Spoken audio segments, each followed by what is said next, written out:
Prof Rianto, apa kabar? Baik ya, Prof? Kabar baik-baik saja. Baiknya Kabar orang tua gitu ya. baik. Terima kasih banyak sudah mau ikut serta di acara resital musik virtual DP 2023 ini. Dan kita akan ngobrol-ngobrol sedikit dengan Prof Rianto bersama dengan, ya, ini ada dua orang yang saya kagumi juga, ada Prof Retno dan juga ada Arya. Arya, lihat gak ada perbedaan antara kursi kita dengan kursi ini di tengah? Iya, Karena kursi di tengah ini hanya khusus untuk para profesor. betul. Kita belum Jadi yang belum sampai jadi ya, profesor, Mbak Citra ya. kursi biasa. Iya. Prof Rianto sekarang kesibukannya apa nih, Prof? Kan dari sekian banyak jabatan Prof, peneliti juga, dosen juga dan lain sebagainya. Sekarang lagi sibuk apa? Sekarang kesibukannya pengacara. Pengacara. Iya. Pengacara itu singkatan dari pengangguran tapi banyak acara gitu. Ya. Loh, pengangguran karena begini. Resminya saya itu sudah pensiun ya. Oke. Tetapi karena tenaga pengajar di tempat saya bekerja di FKUI, Di itu masih FKUI. kurang, itu diperpanjang sama seperti Prof Retno gitu ya, tenaga oke. kami diperlukan. Tadinya saya pikir setelah pensiun ini dengan status namanya NIDK, pekerjaan saya berkurang gitu ya. Tapi ternyata tidak. Jadi Justru makin tambah. jadi pengacara betulan sekarang ya.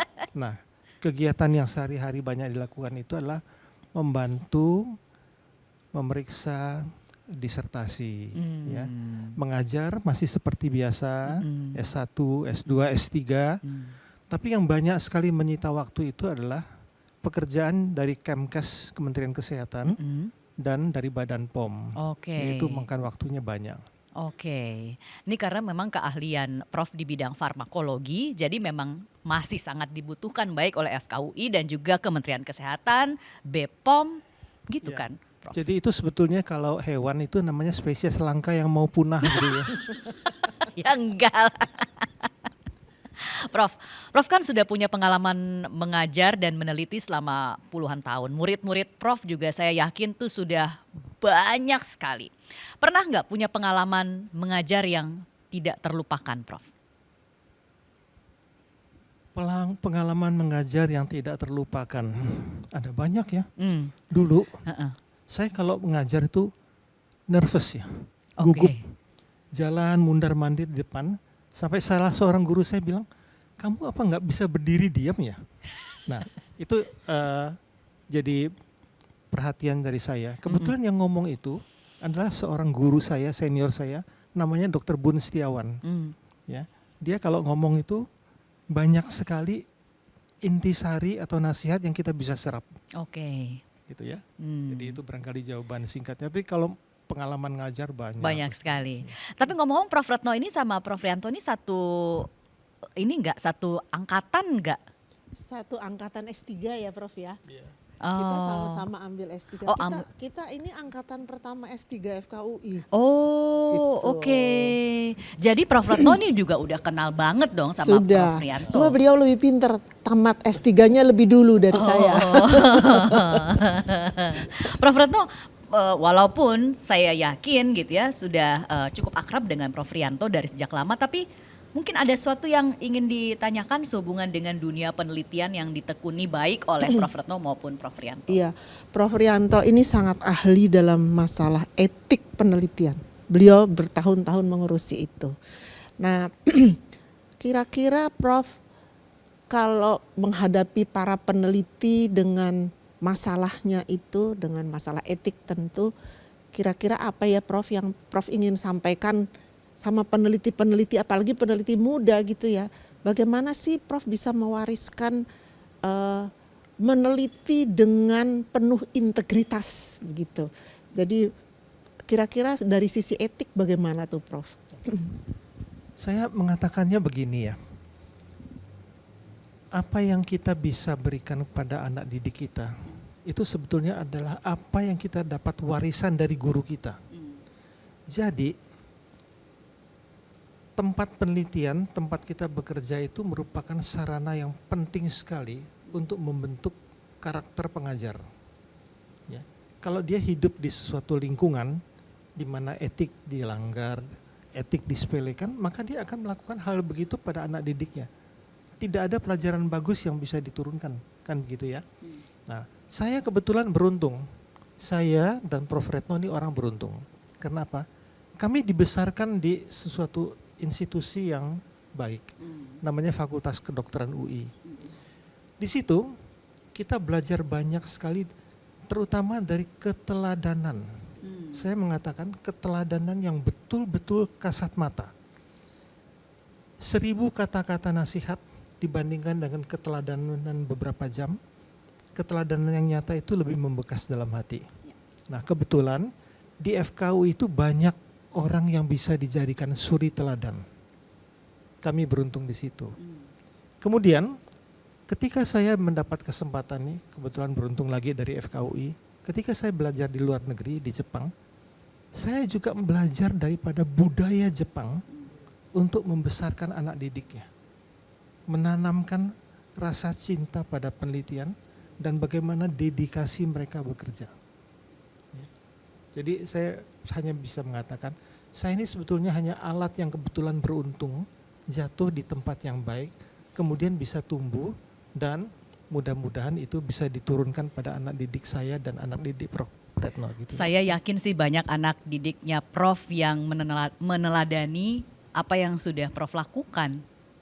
Peneliti muda seperti Arya misalnya, ya, pasti melihat sosok seperti Prof Rianto ini sebagai teladan. Iya. Betul nggak Arya? Oh iya, jujur Mbak Vika, Prof Rianto saya juga sebenarnya salah satu fansnya Prof Rianto nih. Iya, di FKUI juga banyak Prof yang sebenarnya meneladani Prof secara langsung. Mungkin khususnya di bidang etika, di bidang kesehatan ya Prof ya. Nah, menyambung dari itu Prof, mungkin kita sebagai anak muda kan selalu perlu sosok yang dikagumi gitu ya Prof, ya, role model gitu Prof. Kalau Prof sendiri ada gak sih Prof dulu mungkin ada sosok yang Prof kagumi yang menjadi role model Prof gitu? Ini adalah pertanyaan yang bagus ya saya kira. Di FKUI kami dibesarkan oleh lingkungan-lingkungan yang demikian. Saya masih ingat waktu saya belajar di bagian parasitologi, tempatnya Prof Retno sekarang bekerja, suri teladan yang bisa saya dapat di situ banyak, ya. Antara lain dari misalnya saya sebut nama aja ya, Prof Sri Umiati almarhumah, ya, Prof Bintari Rukmono dan lain-lain.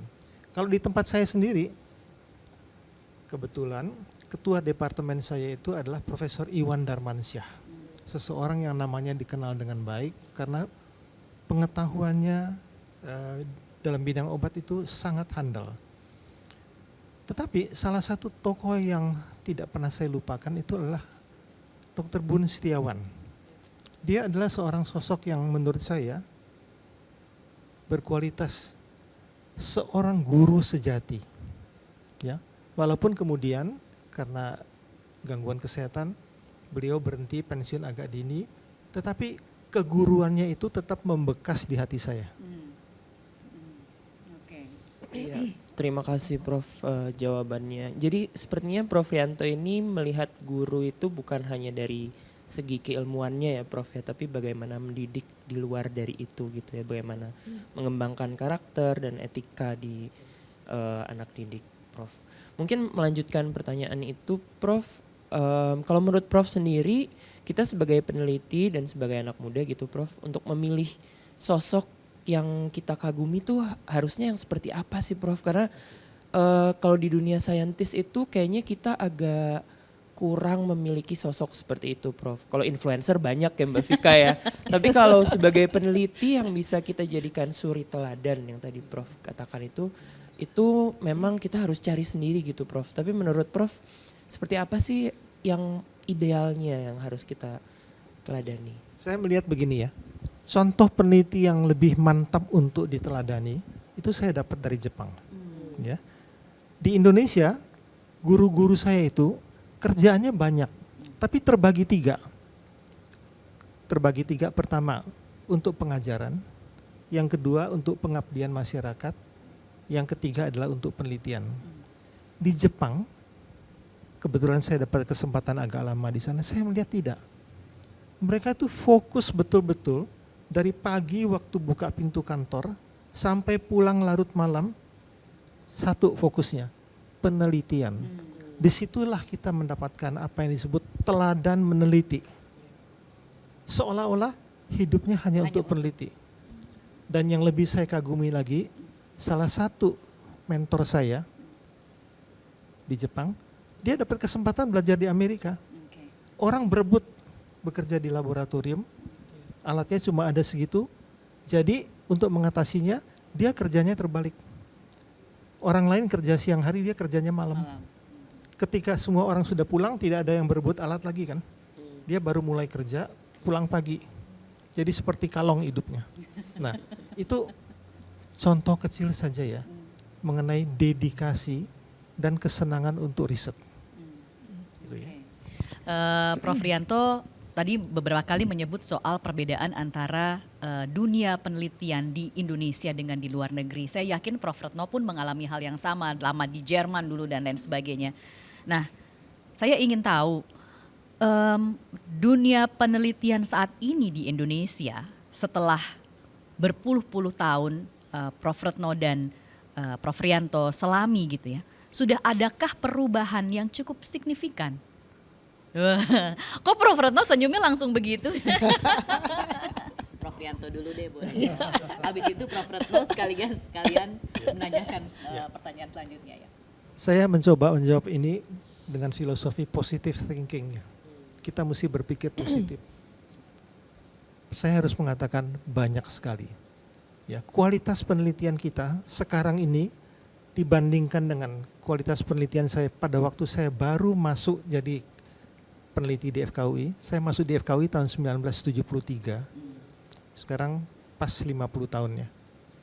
Kualitasnya beda jauh. Ya, ini sesuatu hal yang amat menggembirakan buat kita. Tapi harusnya kita tidak boleh berpuas diri ya. Karena apa?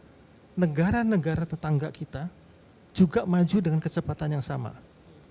Nah, kalau kita tidak hati-hati, nanti kita bisa disalip oleh negara-negara seperti Vietnam dan sebagainya. Dan ini suatu hal yang fair. Betul, betul sekali. Ya, riset memang sudah jauh berubah ya Prof dibandingkan pada waktu kita memulai riset. Sekarang ini pendanaan pun sudah lebih banyak.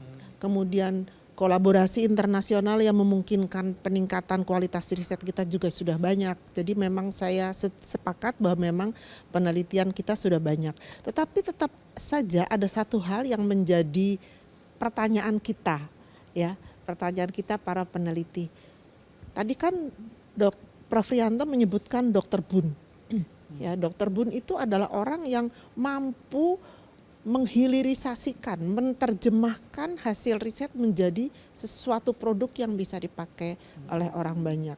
Nah, bagaimana menurut pendapat Prof? Apakah memang kita sudah sampai ke tahap itu, hilirisasi penelitian? Karena kalau di luar negeri kan yang namanya peneliti, pekerjaannya meneliti, yang bertugas menghilirisasikan ada R&D dan seterusnya, ada legal yang juga yang mengurusi hal itu. Bagaimana menurut Prof di Indonesia? Apakah kita masih harus melakukan sesuatu untuk memperbaiki kondisi itu sehingga hilirisasi penelitian bisa berjalan lebih baik? Pertanyaan dari Prof Retno ini sangat stimulating ya, karena dia mengundang kita untuk berpikir. Ya, riset itu untuk apa sih? Jawabannya mesti gamblang. Riset itu menyelesaikan masalah kesehatan manusia. Ya, kalau dia hanya sekedar riset dilakukan untuk riset, maka kita akan bertanya, gunanya buat apa? Karena itu dia mesti menjawab masalah kesehatan. Nah, masalah-masalah kesehatan ini mau tidak mau terkait dengan kebutuhan masyarakat kan, dan ini membutuhkan produk. Ya kan? Produk itu bisa berupa obat, bisa berupa alat kesehatan, atau bisa upaya untuk memecahkan, pokoknya membawa manusia Indonesia juga ya ke sesuatu taraf kesehatan yang lebih baik. Karena itu, seorang peneliti yang baik itu mesti jeli melihat kebutuhan apa yang dibutuhkan oleh masyarakat. Ya, nah, tidak semua peneliti punya mata yang demikian jelinya. Sebagai contoh, banyak terjadi sampai sekarang penelitian-penelitian yang berakhir hanya di meja laboratorium. Tidak membumi, tidak dirasakan manfaatnya oleh masyarakat. ya kan? Nah, kita perlu suatu kondisi di mana para peneliti itu tidak duduk di Menara Gading, tapi berkomunikasi erat dengan para pengusaha bisnis. Ya. Karena mereka tahu kebutuhan masyarakat apa, ya. Mereka punya mata yang jeli, tapi mereka tidak punya kemampuan untuk riset. Nah, ini sinergisme jadinya, ya. Kalau saya boleh mengambil contoh dari guru saya, ya. Tadi saya menyebutkan nama Dr. Bun Setiawan. Kebetulan waktu saya bekerja di Departemen Farmakologi, Dr. Bun itu adalah senior saya yang bersama-sama kerja di ruangan yang sama. Jadi kami sering kongkow seperti ini, sering ngobrol-ngobrol dan sebagainya. Satu hari kami bercerita mengenai hilirisasi yang pada waktu itu orang belum mengenal istilah ini. Kita sampai pada salah satu produk buatan perusahaan beliau, ya, kalau saya boleh menyebutkan namanya, bioplacenton, ya. Ini sebagai contoh, bukan untuk promosi, bukan. Idenya lahir dari hilirisasi, karena begini, beliau melihat banyak rumah sakit bersalin, ibu-ibu melahirkan kan. Setelah melahirkan, ari-arinya itu dibuang begitu saja. Dikuburkan, ada yang dibawa pulang, ya, ada yang bilang, dah tinggal di rumah sakit saja. Terus beliau punya ide, mungkin saja di dalam ari-ari yang sudah tidak dipakai itu ada sesuatu yang bisa dimanfaatkan. Ya, harapannya di situ adalah suatu zat yang nanti bisa mempercepat sembuhnya luka dan sebagainya. Jadi ide beliau itu bagaimana kita memanfaatkan barang tersisa yang tidak punya harga, tidak punya nilai ekonomis itu bisa kita jadikan sesuatu yang bermanfaat untuk manusia. Jadi beliau melihat gini, banyak orang terkena luka bakar, ya, di daerah-daerah tertentu orang menjerang tembakau untuk bikin rokok segala macam, itu banyak kena luka bakar. Bagaimana kalau kita bikin krim untuk luka bakar yang menggunakan ekstrak dari ari-ari itu, ekstrak dari plasenta itu, lalu untuk mencegah terjadinya infeksi itu kita tambahkan antibiotik di situ, namanya neomycin. Jadilah produk itu namanya bioplacenton yang sampai sekarang laris masih banyak dipakai. Masih dipakai. Prof, hilirisasi penelitian memang sangat penting, ya. Tetapi hilirisasi penelitian adalah riset yang aplikatif. Riset aplikasi, riset terapan tidak pernah bisa dilakukan kalau tidak ada riset dasar. Apa Prof setuju tidak dengan pendapat saya? Bukan 100% tapi 1000% setuju. 1000% setuju. Karena saya melihat ya Prof, seperti Amerika itu kan banyak sekali punya pemenang hadiah Nobel kedokteran, sangat banyak, dan banyak sekali produk-produk yang dihasilkan berdasarkan riset mereka. Ya, yang paling gampang seperti COVID kemarin, ya, kemudian juga HIV, bagaimana deteksi kit yang sekarang kita pakai kan itu juga hasil penelitian mereka. Cina juga sekarang saya melihat banyak sekali hasil-hasil penelitian orang-orang saintis dari Cina di jurnal yang bergengsi. Nah, bagaimana Prof pendapat Prof mengenai penelitian dasar yang bisa mendukung seperti yang dilakukan Dr. Bun tadi, dari plasenta yang dibuang-buang menjadi sesuatu yang berguna. Bagaimana peran riset dasar di sini, Prof? Dalam hal ini kita butuh pengertian ya, bahwa riset dasar itu bukan sesuatu yang nilainya rendah. Ya. Ibarat bangunan, saya akan mengatakan bahwa riset terapan itu bangunannya, tapi fondasinya itu adalah riset dasar. Kalau saya boleh memberikan contoh ya, ketika sarjana yang bernama Watson dan Crick tahun 1953 menemukan DNA, penelitian dasar sekali itu ya. Di antara mereka tuh tidak ada yang mimpi bahwa kemudian hari penemuan mereka itu akan membawa revolusi dalam dunia pengobatan. Sampai sekarang pun ya kita lihat insulin bisa dibuat dengan rekayasa genetik berkat jasa penelitian dasar itu. Ya kan? Eritropoietin, orang cuci darah, anemi, tanpa eritropoietin nggak bisa hidup, HB-nya terlalu rendah. Sebagai contoh yang lain, kita tiap hari sekarang untuk menyelamatkan hidup pasien kan melakukan transfusi darah kan. Untuk itu kan kita perlu periksa golongan darahnya kan. Ya. A atau B atau O kan gitu ya. Itu kan riset berasal dari riset terapan. Tapi kalau kita usut tanpa riset dasar tidak mungkin itu terjadi. Ya. Jadi kita akan mengatakan bahwa sesuatu gedung yang besar tidak bisa kokoh kalau tidak ada fondasinya, yaitu riset dasarnya itu. Barangkali begitu ya Prof. Ya, saya setuju sekali itu Prof. Ya, karena rumah pengetahuan hanya bisa dibangun dengan fondasi yang harus kuat. Ya. Saya juga cukup kagum dengan peneliti muda sekarang nih Prof. Kemarin saya baru mewawancara seorang peneliti muda yang menggunakan riset dasar DNA untuk kemudian diterapkan, dia membangun sebuah perusahaan bisnis. Arya juga melakukan hal yang sama, mendirikan startup. Yang saya ingin tahu, menurut Prof, menjadi seorang peneliti sekarang bisa hidup nggak sih? Atau bisa jadi jaminan hidup nggak sih? Gitu. Gimana Prof? Menurut saya begini, realistisnya ya, kalau peneliti sekarang itu, dia kerja di suatu laboratorium yang dimiliki oleh perusahaan swasta, ya. Kita lihat di Indonesia ini sekarang ada beberapa perusahaan obat yang memang punya minat yang sungguh-sungguh untuk mengembangkan pengetahuannya. Biasanya gaji mereka cukup, ya. Tetapi yang kita masih prihatin itu adalah kalau kita kerja di institusi pemerintah, maka kita hidupnya pas-pasan gitu, ya.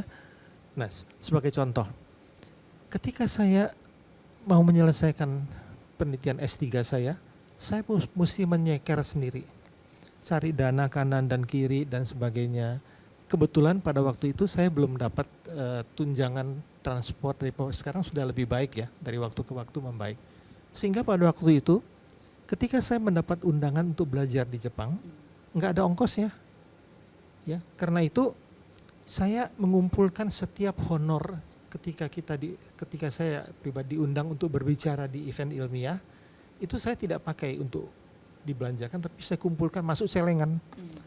Nah, untungnya jumlahnya lama-lama cukup, ya.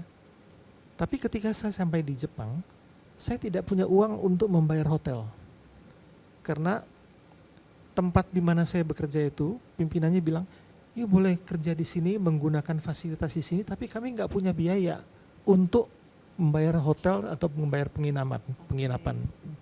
Jadi yang saya kerjakan itu adalah di belakang rumah sakit. Kebetulan rumah sakit tempat saya kerja itu salah satu yang terbesar di Tokyo ya. Dia ada bagian yang di belakang rumah sakit yang tidak dihuni orang. Ya. Di situ ada beberapa ruangan yang hanya kadang-kadang dipakai, kadang-kadang tidak. Malam hari amat seram di situ. Tapi Gak ada hantu ya Prof ya?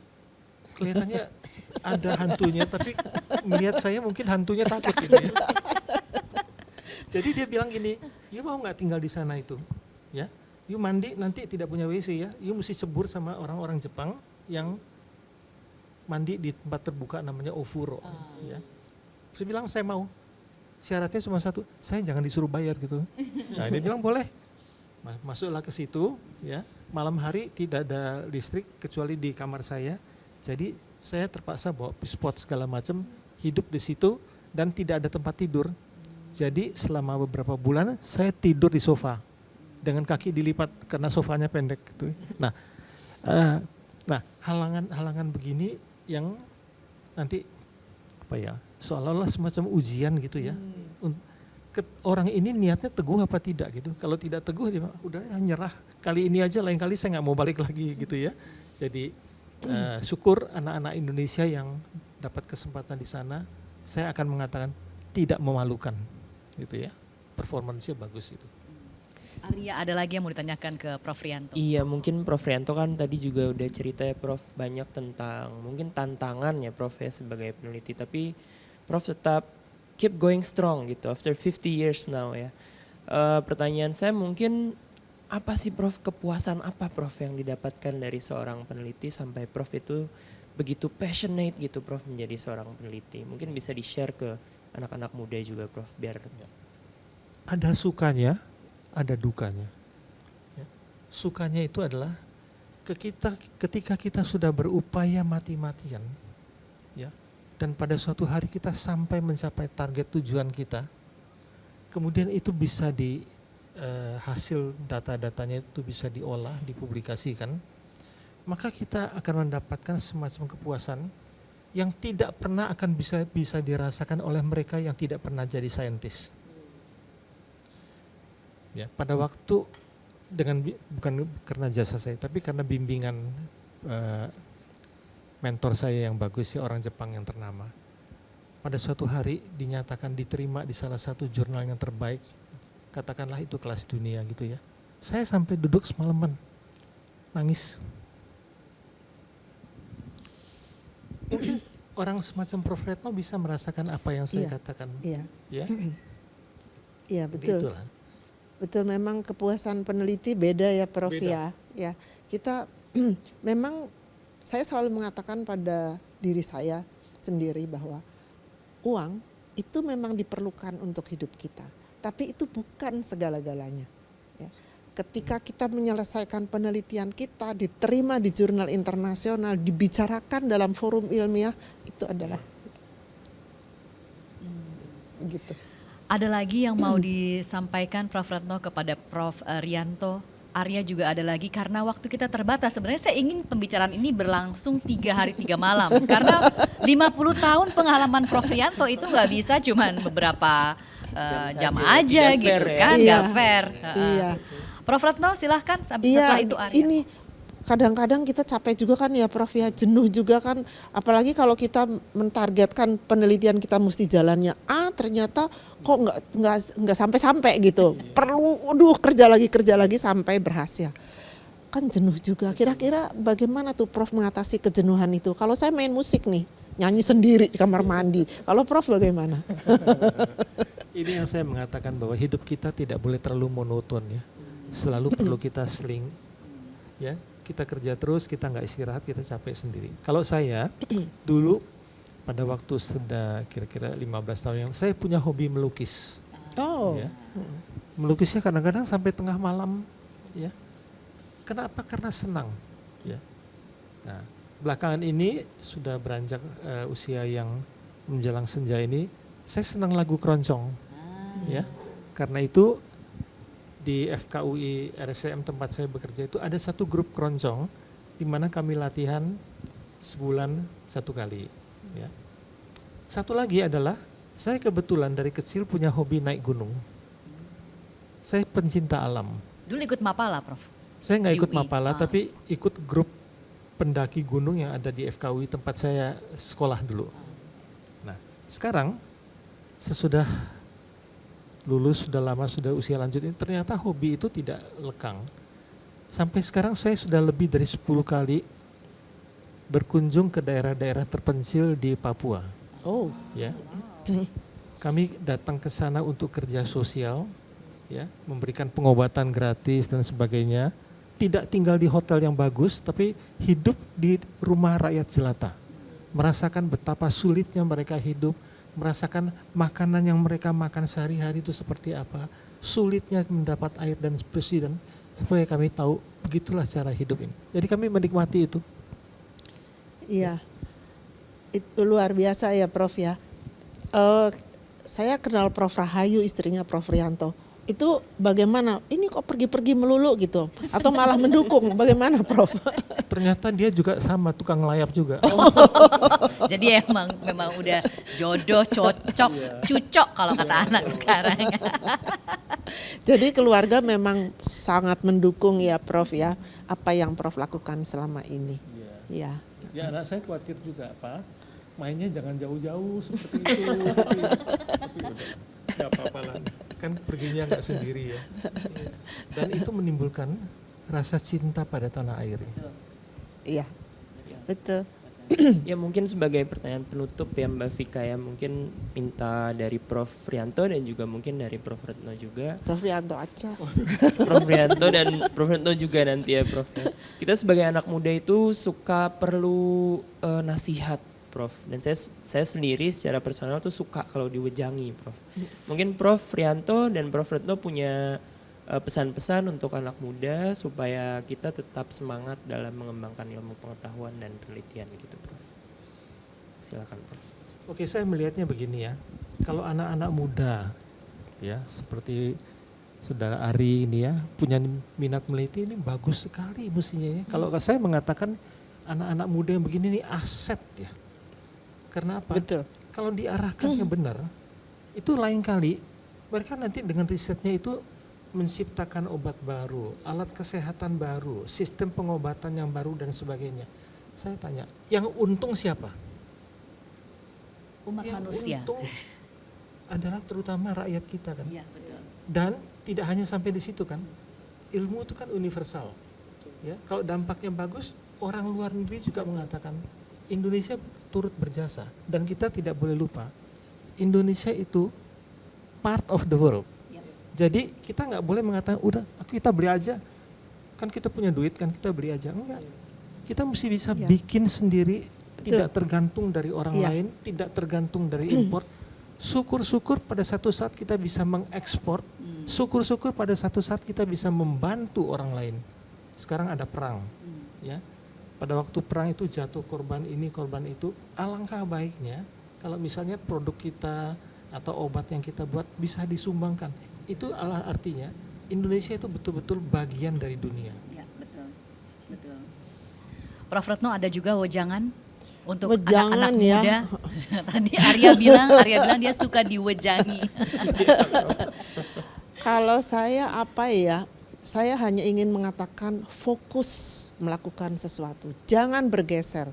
Jangan jangan takut menghadapi kesulitan. Ya, sebab di balik kesulitan kalau kita bekerja, kita akan punya banyak keuntungan. Pertama, kita berhasil mengatasi kesulitan itu. Kedua, kita menjadi makin kuat dan makin cerdas. Dan dalam melakukan penelitian kita akan makin baik lagi.